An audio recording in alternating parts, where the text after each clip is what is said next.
Olá, pessoal. Na aula de hoje, nós vamos dar continuidade ao assunto de álcools, éteres e fenóis, sendo que nessa aula nós vamos falar especificamente sobre os epóxidos e os 1,2-dióis, ou dióis vicinais, como a gente vai ver daqui a pouco na estrutura, né, dessas substâncias.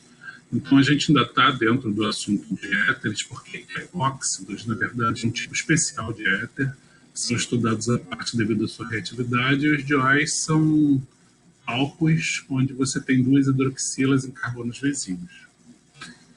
Os epóxidos, começando a falar sobre eles primeiramente, os epóxidos, eles são uma classe especial de éteres, na verdade, éteres, como está dito aqui, éteres cíclicos, em anéis de 3 membros. Olha só, tem um oxigênio incluso no anel de 3 membros.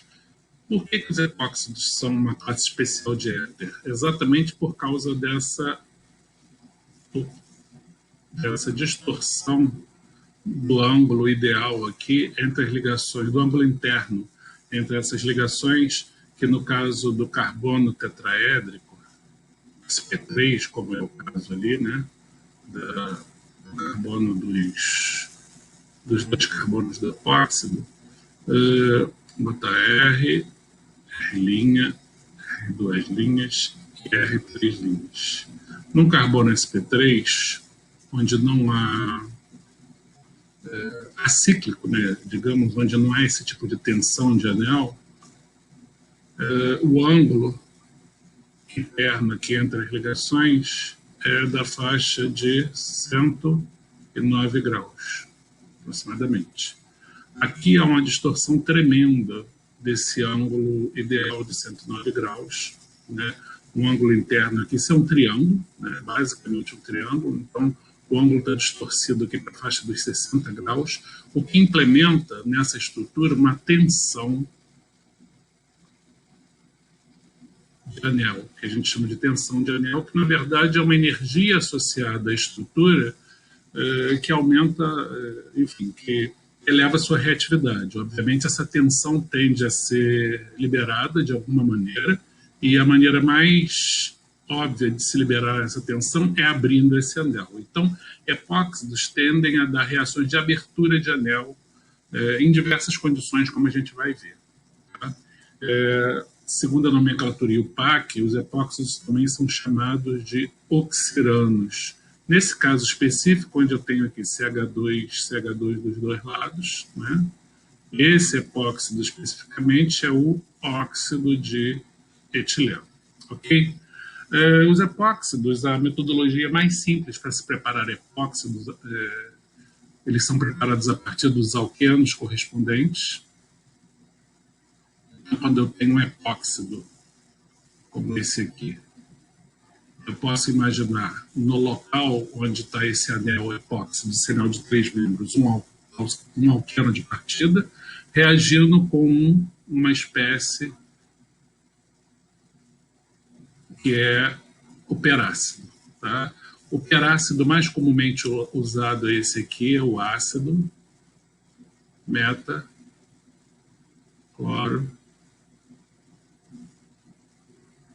perbenzoico. Esse reagente que tem esse tipo de ligação aqui, ó, entre dois oxigênios, e esse oxigênio aqui da extremidade do perácido é o que vai ser incluído no anel do oxirano. Então, numa reação de epoxidação, onde eu reajo um alceno qualquer com ácido metacloro perbenzoico, muitas vezes ele aparece sob as setas abreviado dessa maneira, gente. Por isso que é importante vocês verem essas abreviaturas. Vai gerar o epóxido correspondente e, como subproduto, o ácido benzoico correspondente ao ácido metacloro perbenzoico. Eu obtenho o ácido metacloro benzoico como subproduto, que é gerado a partir do metacloro perbenzoico, depois dele doar esse oxigênio para formar o anel do epóxido. Na verdade, essa reação é uma reação de adição eletrofílica a alcenos. Tá? O ácido metacloro, esse perácido é uma espécie extremamente reativa. Esse oxigênio do perácido é deficiente em elétrons, de forma que quando eu pego um alqueno qualquer, como esse aqui, coloco ele em presença de ácido metacloroperbenzoico, o solvente, normalmente, dessas reações é o diclorometano, é o solvente mais comumente usado nessas reações de epoxidação. Eu gero, na posição onde estava a dupla, um alceno correspondente. Okay? O mecanismo da reação é um mecanismo, como está dito aqui, concertado, e presta atenção, é concerto com C, né? Não é consertado. Consertado é de alguma coisa que estava estragada e foi consertada, não é isso.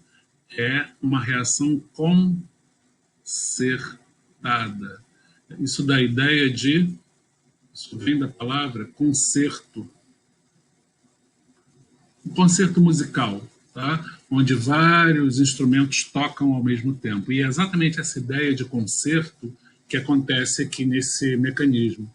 Todas essas ligações que estão se quebrando e se formando, se quebram e se formam ao mesmo tempo, formando um estado de transição bem ordenado, concertado, de forma que várias coisas estão acontecendo ao mesmo tempo, e no final do processo eu tenho o oxigênio do perácido, lá da extremidade do perácido, esse aqui marcado em vermelho, transferido para o epóxido e formando o epóxido, transferido para os dois carbonos do alceno, e como subproduto o ácido carboxílico correspondente ao perácido usado no início.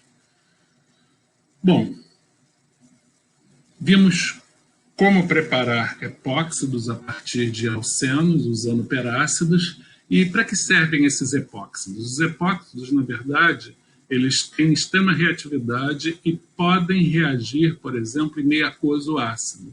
Quando eu coloco um epóxido em meio aquoso ácido, um dos pares de elétrons do oxigênio do epóxido é protonado. Isso aqui é o que se forma, como a gente já viu em aulas anteriores, é uma espécie de oxigênio com uma valência superior à sua valência normal. Aqui esse oxigênio está com 3 ligações, então eu tenho uma espécie que eu chamo genericamente de oxônio, que é, na verdade, o epóxido protonado, nesse caso, e, em seguida, eu estou em meio aquoso, né? A água, não protonado, obviamente, doa um dos seus pares de elétrons para um dos 2 carbonos, abrindo esse anel do epóxido. Então, eu já havia formado uma ligação carbono-oxigênio originalmente. Depois da abertura, com um ataque da água, eu tenho 2 oxigênios ligados a carbonos vizinhos. Vamos botar aqui carbono 1, 2. Tá vendo? Por isso que, no final, o produto da reação é chamado de 1,2-diol. Ou seja, um diol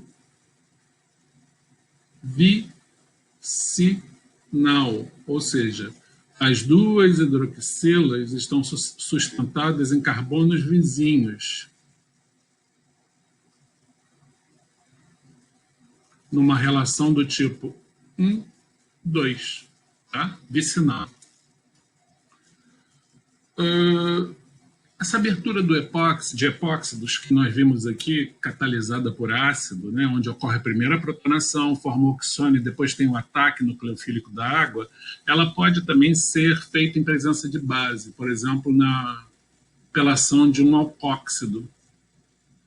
A gente já viu na aula passada formações de alcóxidos a partir dos álcools correspondentes. Então, aqui eu tenho um exemplo, um álcool genérico aqui, reage com hidreto de sódio, e esse hidreto de sódio, ao abstrair, é uma fonte de H-, né? Isso aqui é uma espécie iônica que no meio ioniza, libera H-, esse H- abstrai H+ daqui, forma hidrogênio gasoso, isso a gente viu na aula passada, e o alcóxido de sódio desejado. Obviamente, esse alcóxido ele é muito mais nucleofílico do que o álcool de partida. Ou seja, isso aqui é a base conjugada desse álcool. O álcool é um nucleófilo fraco. À medida que eu tenho aqui uma carga negativa no epóxido, isso aqui é um sal, um alcóxido, eu tenho uma espécie muito mais nucleofílica, muito mais reativa. Então, esse alcóxido, mesmo com epóxido neutro, obviamente eu não vou ter nenhuma protonação aqui, porque eu estou em meio fortemente básico, esse alcóxido faz um ataque num dos dois carbonos vicinais, uma das ligações carbono-oxigênio do epóxido abre, quebra, é clivada. Essa clivagem acontece muito facilmente devido a, no momento que essa ligação quebra, né, levando o par de elétrons, eu amenizo bastante a questão da tensão do anel, eu deixo de ter aqui, porque é um sistema cíclico agora, e em seguida, né, normalmente esses alcóxidos são preparados em excesso do álcool correspondente, em seguida eu tenho esse ânion aqui abstraindo o H+, do álcool presente no meio e formando agora um derivado também 1,2 de substituído, mas onde no carbono 1 eu tenho uma hidroxila e aqui eu tenho um radical OR, ou seja, eu tenho um éter nessa posição. E aqui eu tenho um álcool. Então, na abertura em meio ácido, eu obtenho um diol. Na abertura em meio básico, pela ação de um alcóxido, eu obtenho um hidroxiéter, ok? Hidroxiéter,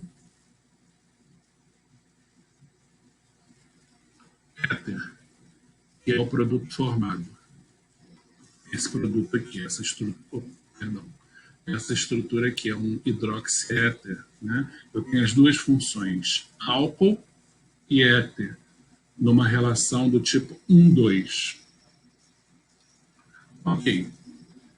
Essa abertura por meio de alcóxidos, e aqui eu tenho um exemplo mais específico, ela pode ser regioseletiva, ou seja, se o epóxido é diferente do óxido de etileno, ou não é um epóxido simetricamente substituído nos dois carbonos, esse aqui eu tenho um CH2 nesse carbono, não é isso?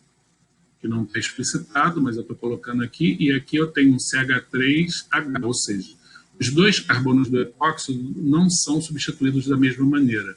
Esse aqui tem um substituinte que esse aqui não tem. Ou seja, devido ao impedimento da aproximação do nucleófilo a esse carbono aqui, a abertura se dá pelo ataque do nucleófilo do etóxido ao carbono menos substituído.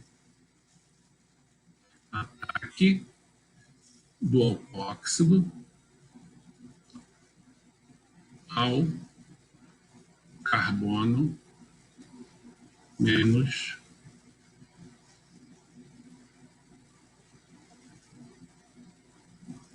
substituído.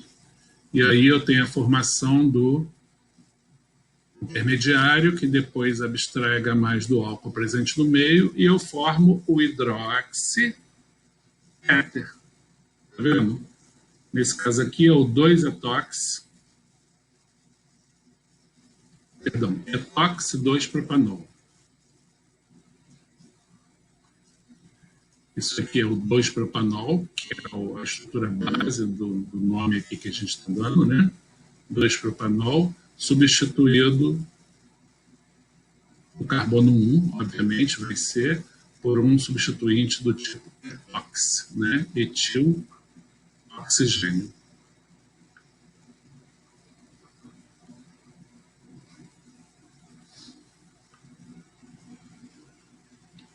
Na abertura do anel catalisado por ácido de um epóxido que também não tem substituições idênticas nos dois carbonos, como esse aqui, ó. Esse aqui tem um carbono mais substituído e um menos substituído, né? Agora, na abertura catalisada por ácido, a presença de HA, a abertura, num primeiro momento, ocorre protonação do epóxido, um dos dois pares de elétrons do oxigênio pelo ácido presente no meio. Aqui é na presença do álcool, de um álcool, com catálise ácida. Então, o oxigênio do epóxido protonado forma esse oxônio intermediário que está mostrando aqui. Tem um esquema simplificado do mecanismo. E o álcool, que é um nucleófilo mais forte, mas pode atacar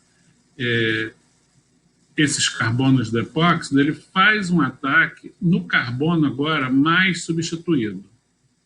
Mas aí você me perguntaria, Marco, por que agora é o carbono mais substituído que é atacado, se tem, sim, isso é verdade, um impedimento estérico maior aqui? Deixa eu apagar tudo isso aqui para não ficar tão confuso. Ou seja, eu tenho aqui duas metilas ligadas a esse carbono, né? E esse carbono aqui eu tenho só 2 hidrogênios. E, portanto, o ataque se dá no carbono de cá, com a abertura dessa ligação. Por quê? Por que a abertura se dá com ataque no carbono mais substituído? Porque, na verdade, esse carbono aqui tem uma carga positiva maior, porque ele tem uma natureza terciária, vocês estão vendo? E essa ligação aqui, oxigênio com carbono terciário, ela é uma ligação mais fraca. Eu já tenho uma densidade de carga positiva maior sobre esse carbono. No momento que o oxigênio é protonado, a densidade de carga positiva é maior aqui. Ela não fica nesse carbono aqui, porque aqui seria o equivalente a um carbono ático primário. Então, esse carbono, devido a ser mais eletrofílico, recebe o par de elétrons do metanol, e aí a gente passa a entender a regioseletividade da abertura em meio ácido se dá no carbono mais substituído, porque é uma questão eletrônica, é o carbono mais rico em elétrons. Okay? E então, o produto é esse aqui. Então, dependendo do tipo de abertura, se em meio ácido ou meio básico, a regioseletividade e formação do produto vai inverter. Os epóxidos podem ser sintetizados pelo tratamento de aloidrinas, e aqui eu estou falando uma coisa que vocês já ouviram falar em Orgânica 1. O que são aloidrinas? Aloidrinas são compostos onde eu tenho um átomo de halogênio ligado a um carbono vizinho, numa relação também 1,2 com uma hidroxila de álcool. Aloidrina. E como é que essas aloidrinas são formadas? Pela reação do respectivo alceno, vou botar aqui o etileno mesmo, com halogênio, X2, normalmente bromo ou cloro, em meio aquoso. E eu formo a aloidrina correspondente. X igual a bromo e cloro. Ok? Daí esse termo aloidrina. Então, aqui eu tenho aloidrinas, está vendo? 1, 2, 1, 2, 1, 2. Perdão. 1, 2. Olha só, quando eu coloco uma aloidrina em meio básico a coisa, o que acontece? Acontece essa reação aqui. Ó. Nesse caso, formou-se um epóxido. E, no outro caso aqui também vai acontecer. Agora, uma coisa interessante é no carbono, liberando cloreto para o meio, formando o epóxido correspondente. Nesses sistemas mais rígidos, como esse anel de 6 membros, a relação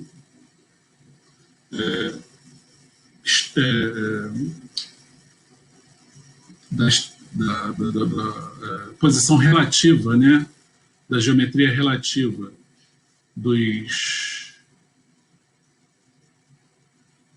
da hidroxila e do halogênio, ela é fundamental para que a reação de epoxidação ocorra. Só vai acontecer se o cloro, se o halogênio, no caso aqui, cloro ou bromo, e a hidroxila estiverem numa relação do tipo trans. Tá? Se não for trans, a reação não ocorre de maneira satisfatória. Tanto que aqui eu tenho o halogênio e a hidroxila, nesse exemplo aí mostrado, numa relação cis. Mesma condição reacional, não forma epóxido. Tá vendo? Por quê? Porque o nucleófilo tem que atacar o grupo abandonador pela retaguarda. É uma SN2 interna.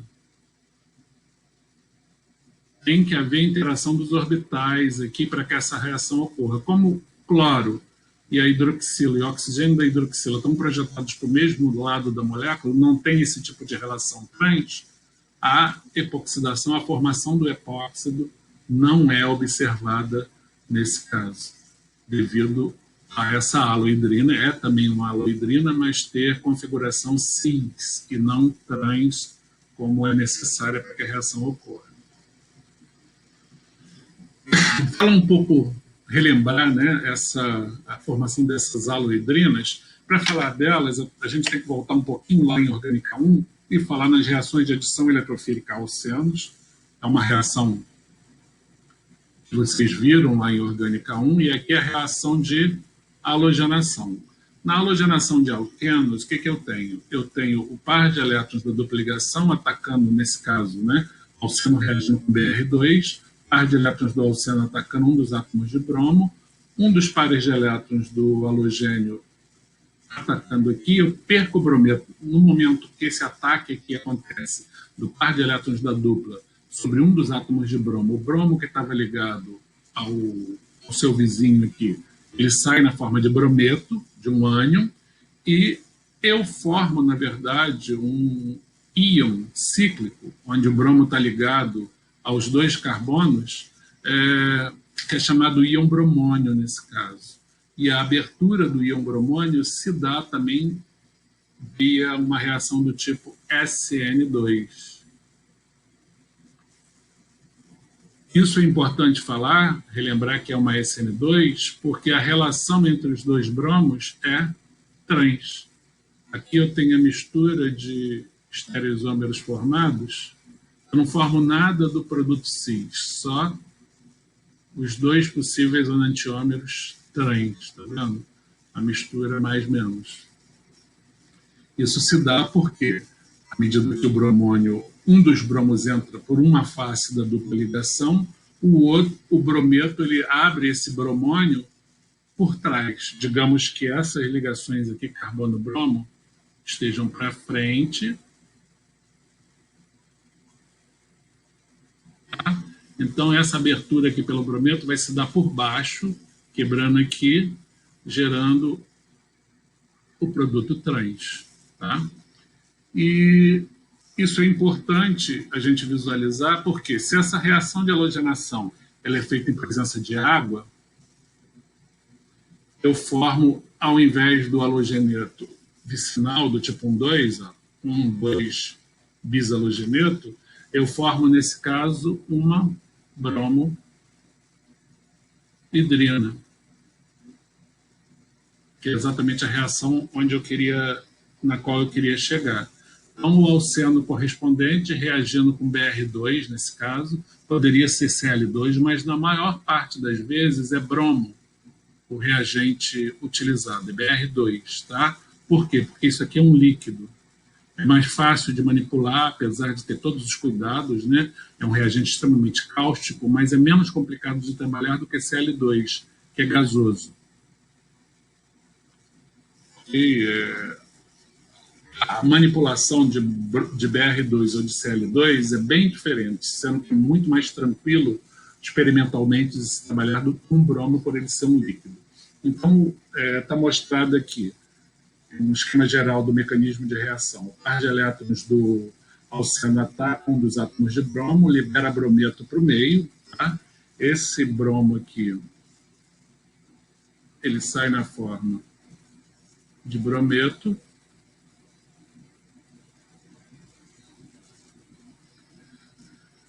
E um outro par de elétrons desse bromo que sofreu o ataque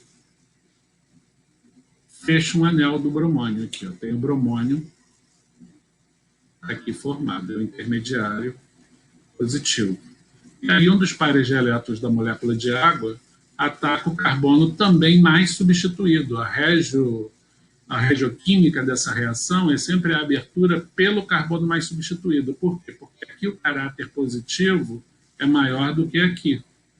apesar de ser mais impedido, a questão eletrônica, devido à maior substituição desse anel e à maior estabilidade do carbocátion gerado aqui, faz com que o caráter positivo, sendo maior, eu tenha uma proporção quase que exclusiva da água, do nucleófilo, nesse caso é água, atacando nesse carbono e gerando a bromohidrina.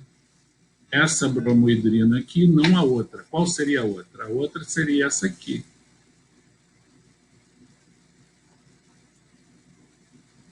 Essa bromohidrina não é formada. Seria o outro regioisômero. A reação é regioseletiva. Ou seja, o ataque acontece somente numa posição, e nesse caso no carbono substituído, no carbono, perdão, mais substituído. Aí eu tenho mais alguns exemplos, olha só, de formação de bromohidrinas, de alohidrinas, né? Nesse caso bromohidrinas também, por serem as alohidrinas mais comuns, e olha só a relação entre o halogênio e a hidroxila, que entraram sobre o alceno. A metila já estava lá, né? Então, o bromo ataca por uma face ou por outra, e a hidroxila faz a abertura do bromônio pela face contrária, gerando a bromohidrina com uma relação do tipo trans entre a hidroxila e o halogênio. Da mesma forma aqui, substituindo a água por metanol, eu vou ter uma reação análoga, como a gente viu ainda agora, para esse substrato aqui, né? A gente viu isso aqui. Eu vou formar o bromônio e o metanol ataca, e o éter, a metoxila do éter vai ter uma relação, olha só, ela está para trás e esse bromo está para frente. A metoxila está para frente e o bromo está para trás. Uma relação trans, e aqui chamando a atenção da regioquímica da reação. Olha só, onde o OCH3 está ligado no carbono mais, no átomo de carbono mais substituído. Okay? O halogênio sempre no átomo de carbono menos substituído. Tá aqui. Isso vai acontecer quando eu tenho alcenos que tem um padrão de substituição diferente. Aqui é hidrogênio e metila. Então, a regioquímica da reação, devido ao mecanismo, aquele caráter positivo maior que fica nesse carbono no intermediário bromônio, faz com que o ataque da molécula do nucleófilo, seja ele água ou metanol, se dê sempre o ataque se dê sempre na posição mais substituída. Reação, de novo, gente, regioseletiva. Ela seleciona a posição. Regio quer dizer posição.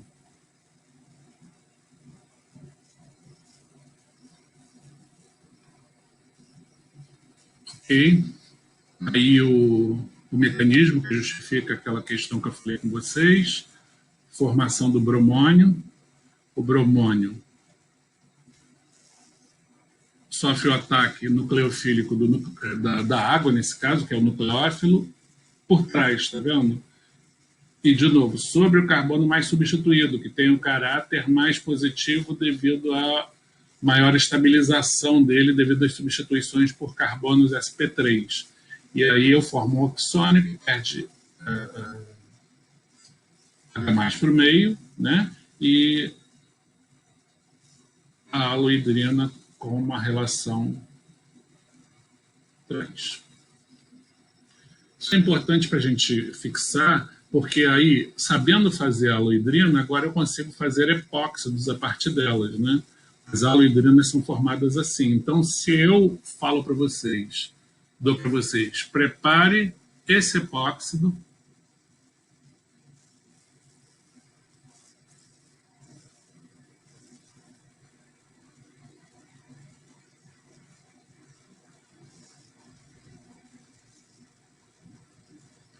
a partir, isso aqui é uma seta de retrossíntese, a partir desse alceno. Como fazer isso? Isso aqui é uma retrossíntese, ou seja, Eu quero chegar aqui, partindo daqui. Como fazer isso? Eu tenho que primeiro partir desse alceno,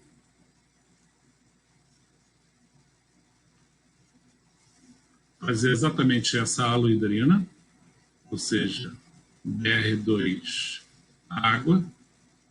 Eu vou formar a haloidrina correspondente.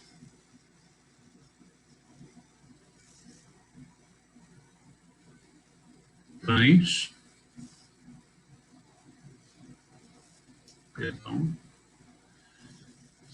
E na sequência eu trato essa haloidrina com hidróxido aquoso, meio básico aquoso. O que vai acontecer? Essa hidroxila vai ter seu hidrogênio abstraído e vai fazer esse ataque aqui, liberando o brometo para o meio, e o produto formado vai ser...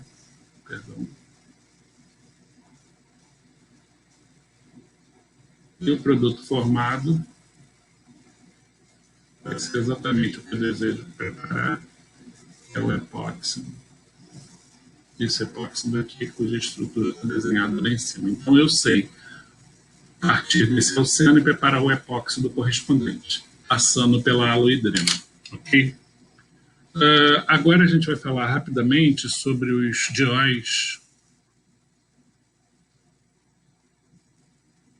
dois dióis com geometria cis. A gente sabe fazer com geometria trans, que a gente aprendeu fazendo a abertura de epóxidos, por exemplo, em meio ácido aquoso, né? Então, se eu pego esse mesmo alceno, que está desenhado aqui,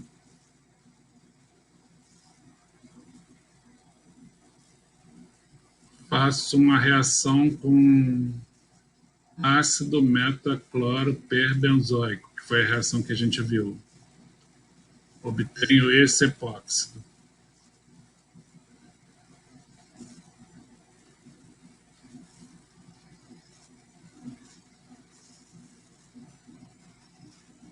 E trato esse epóxido, por exemplo, com meio ácido aquoso, que eu vou obter como produto? Protono, oxigênio do epóxido, a água no meio age como nucleófilo. Eu vou ter no final o 1,2-diol, mas com geometria, com estereoquímica relativa entre as duas hidroxilas do tipo trans, foi o que a gente viu anteriormente, né?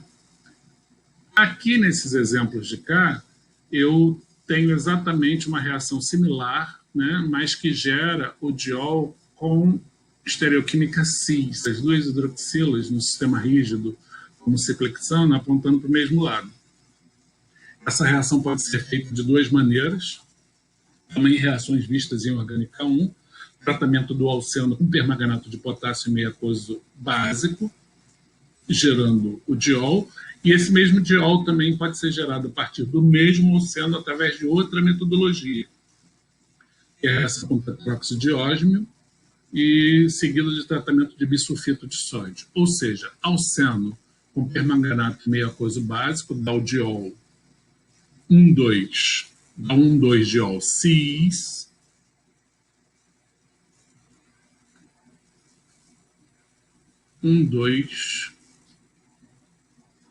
diol cis, né? Esse aqui é o cis 1,2 ciclohexanodiol. Eu posso fazer esse ciclohexanodiol cis através dessas duas metodologias aqui, uma ou outra, tá? Tratando o alceno com permanganato e meio aquoso básico, ou com tetróxido de ósmio seguido do tratamento com bisulfito de sódio aquoso. Essas duas reações vão dar o mesmo produto, aí está o mecanismo geral para a reação com permanganato. Eu imagino que vocês já tenham visto isso em Orgânica 1, né? A adição é sim, ou seja, obviamente, eu tenho aqui as duas faces, né, do alceno. Vocês sabem que o alceno tem uma geometria trigonal plana. Então, o permanganato pode se aproximar da dupla ligação dos orbitais P por um dos dois lados, por cima ou por baixo. Aqui no nosso exemplo, ele está vindo por baixo, se aproximando da dupla. Então, os dois oxigênios que vão entrar, eles entram pelo mesmo lado do alceno, olha só. Então, isso acontece que depois do tratamento em meio básico, eu tenho no final, homodiol formado, o produto com estereoquímica relativa do tipo cis, ou seja, as duas hidroxilas para o mesmo lado.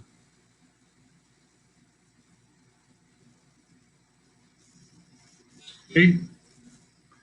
Com tetróxido de ósmio funciona do mesmo jeito, é uma reação similar a essa do permanganato. Eu tenho um reagente que tem uma configuração similar ao do permanganato, né? Só está variando aqui o átomo central, lá é manganês, aqui é ósmio. Então, os dois oxigênios aqui mostrados, eles se aproximam também pela mesma face da dupla, formando as duas ligações carbono-oxigênio para o mesmo lado. Tá? Os dois oxigênios estão do mesmo, vão estar necessariamente do mesmo lado, e depois que eu adiciono bisulfito para clivar esse sistema cíclico aqui com ósmio, que é esse o papel do bisulfito, eu tenho também, nesse caso, é o mesmo produto, o diol-cis. Então, eu posso fazer essa dihidroxilação, formar o 1,2-diol com estereoquímica cis, tanto pela reação com permanganato, como está dito aqui, como a reação com tetróxido de ósmio seguido de bisulfito de sódio. Okay? Então, eu tenho aqui alguns exemplos, só para a gente repassar novamente o que foi falado na aula de hoje. O alceno com ácido metacloroperbenzoico, dando o epóxido nessa primeira etapa, ok? Então, se eu trato o alceno com perácido, aqui não está explicitado se é o metacloroperbenzoico, na verdade. Eu tenho um perácido aqui. O que está acontecendo aqui é a reação do epóxido, perdão, a reação do epóxido com um perácido. Poderia ser, por exemplo, poderia sim ser o ácido metacloroperbenzoico. Tá? Isso dá o diol, isso dá o epóxido, né? Isso vai gerar o epóxido, depois por abertura em meio ácido ou meio básico, eu vou ter o 1,2-diol com geometria trans, né? Com estereoquímica relativa trans entre as duas hidroxilas. Ao passo que se eu uso o mesmo alceno, o ciclohexeno, tratando ele com permanganato seguido de meio básico aquoso, ou tetróxido de ósmio seguido de bisulfito aquoso, as duas metodologias vão fornecer para mim o diol, o 1,2-diol, com estereoquímica relativa cis. Na verdade, a sequência de epoxidação, abertura do epóxido, e essas duas aqui são metodologias complementares, porque eu posso partir do mesmo produto de partido, do mesmo alceno, e gerar o diol do tipo 1,2, que é o que eu tenho em todos os casos, 1,2-diol, 1,2-diol e 1,2-diol. Né? Trans ou cis, nesses dois casos.